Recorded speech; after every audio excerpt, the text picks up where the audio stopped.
I wrote an article in 2007 that explains why my hair is gray.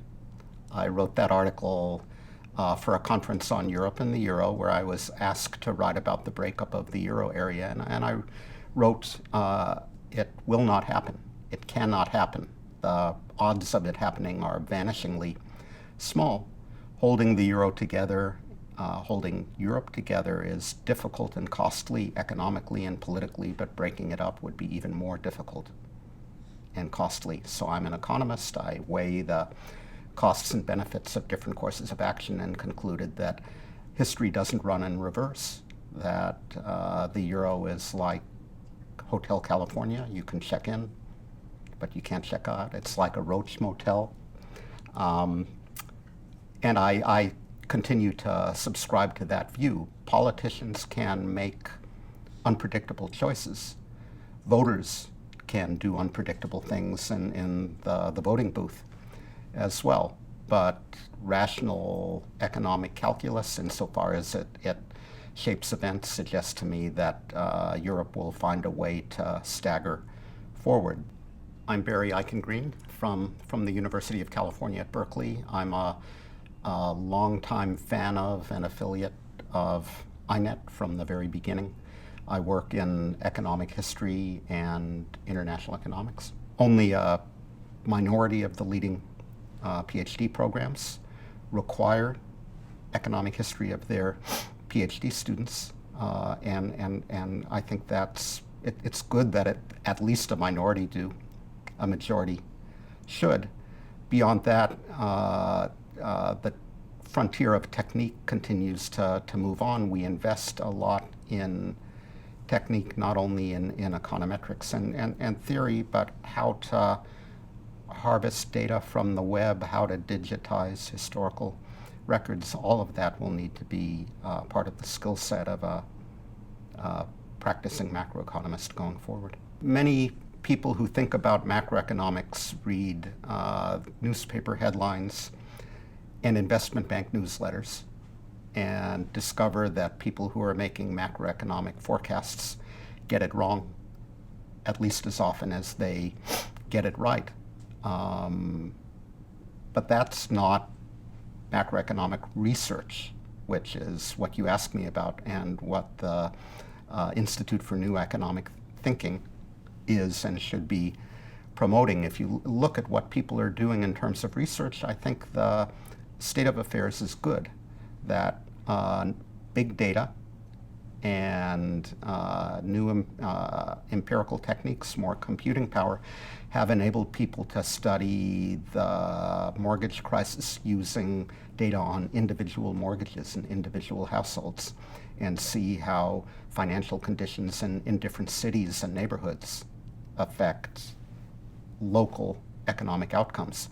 People who are interested in fiscal policy and the size of the fiscal policy multiplier have been able to digitize individual government contract data from World War II when there was a big fiscal shock. Chinese officials will tell you that they are committed to rebalancing the economy away from investment and toward consumption, away from exports and toward domestic spending. But then they will turn around and tell you they are fully committed to maintaining a growth rate of 6.731%.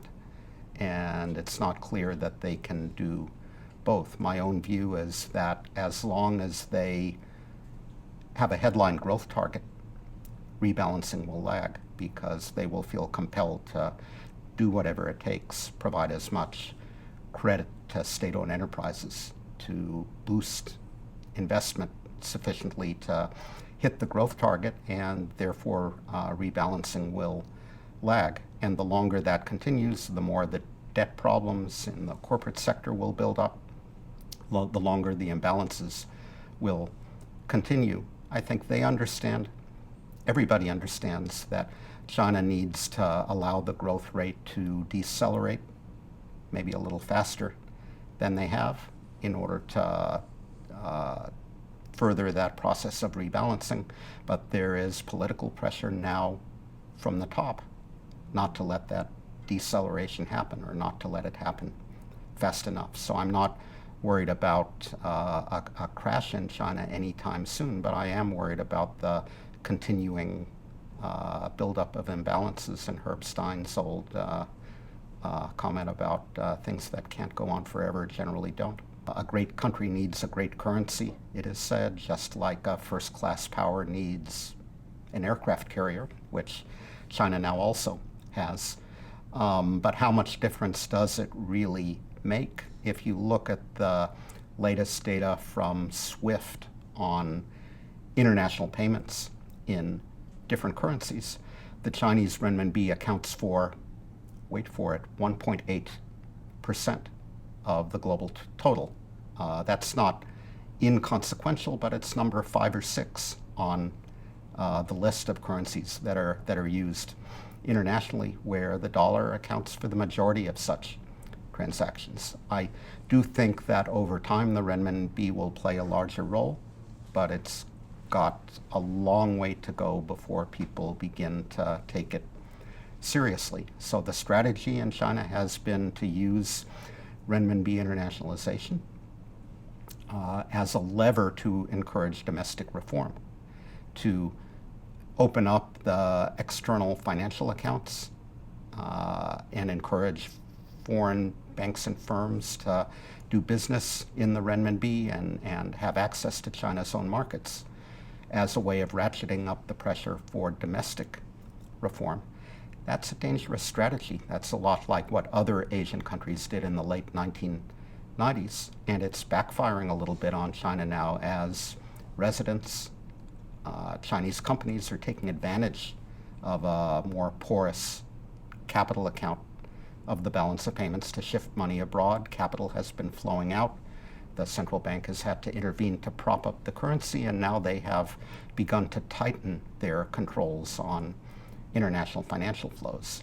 That's the right thing to do, not to force the issue through capital account liberalization, but it will slow the adoption of the renminbi by international investors, slow the growth of its use in international trade. Finally, I would add, China needs to do political reform in order to really transform the renminbi into a first-class international currency.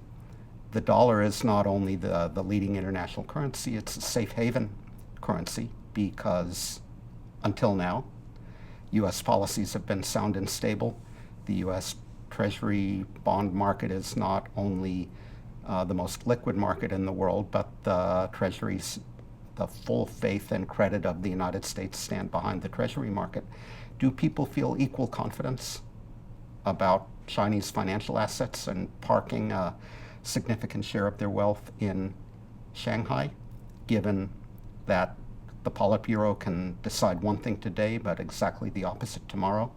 I don't think so. A safe haven currency is a currency of a country that, where there are checks and balances on the arbitrary action of the executive, and that hasn't been China up until now. I would add one thing, which is that with Mr. Trump, we're going to have to wait and see whether the U.S. political system continues to exhibit those features, and whether we will still be talking about the dollar as a safe haven 4 years from now.